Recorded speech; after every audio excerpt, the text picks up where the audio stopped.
let's get into this whole deal about the 3-point line. Oh, man. And it's inconceivable because you wouldn't expect it to be in an NCAA tournament. Did you notice at all? I mean, I'm sure Not you probably until we weren't heard looking. about it. Yeah. And then you look at it. Then when you look at it, you obvious. can see it. Yeah, afterwards. But the amazing thing is that it was like that Friday. Nobody noticed Friday. Nobody noticed Saturday when USC played Baylor and when UConn played Duke. So nobody the floor noticed. Was the same because I know Aaron McMahon was wondering if it was the same. She was wondering if it was restriped or whatever. No, same floor. I went back this morning and looked at DVR of the Friday games. It's the same.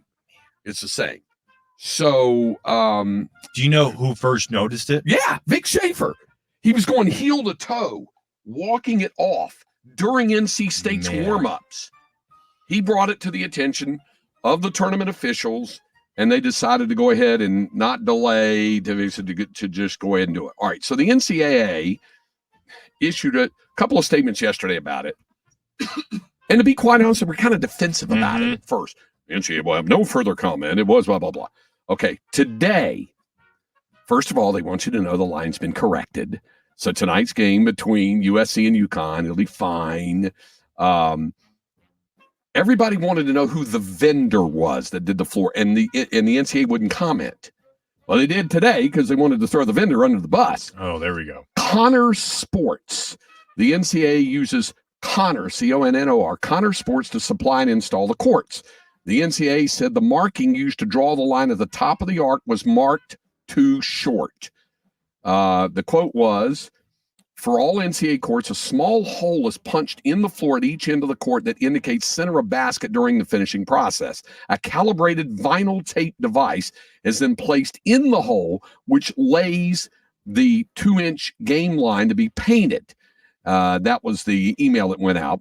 After reviewing the Portland court, it was found that the center hole was punched about 9 inches short of where it needed to be at the apex of the 3-point arc. So it's a difference of 9 inches.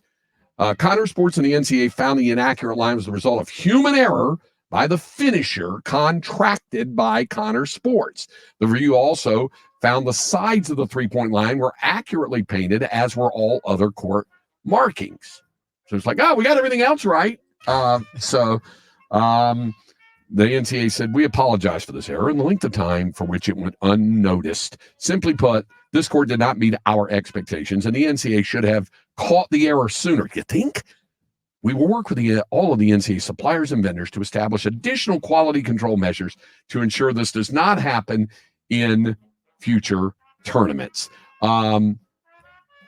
We'll hear from Vic Schaefer next hour talking about this a little bit. He was asked about it. He didn't really want to talk about it, even though he was the one who kind of discovered it.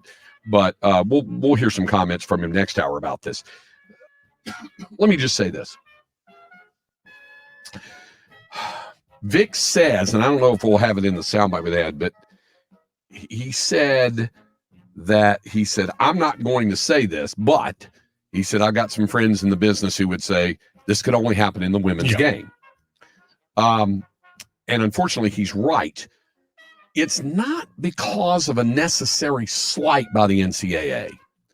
It's one of a series of little bitty things. I say little bitty, small things. And as a person who broadcasts both men's and women's NCAA tournament games, I feel I'm at least somewhat qualified to kind of speak on this a little bit, because I did 2 men's games and 1 women's game last weekend.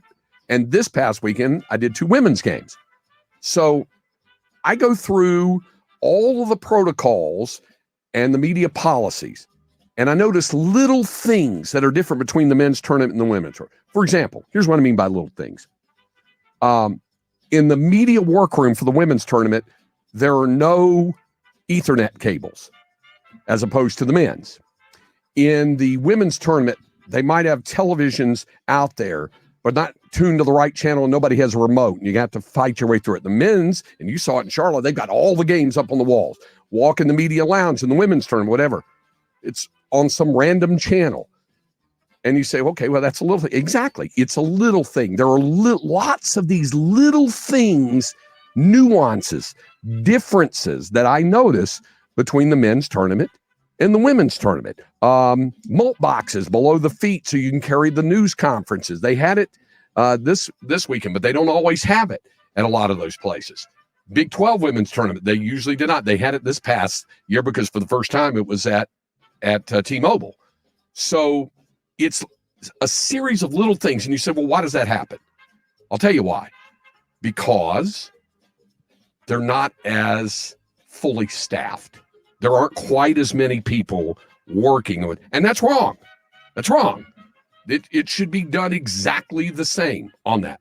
But the NCAA takes shortcuts. This was a shortcut. This vendor was a shortcut.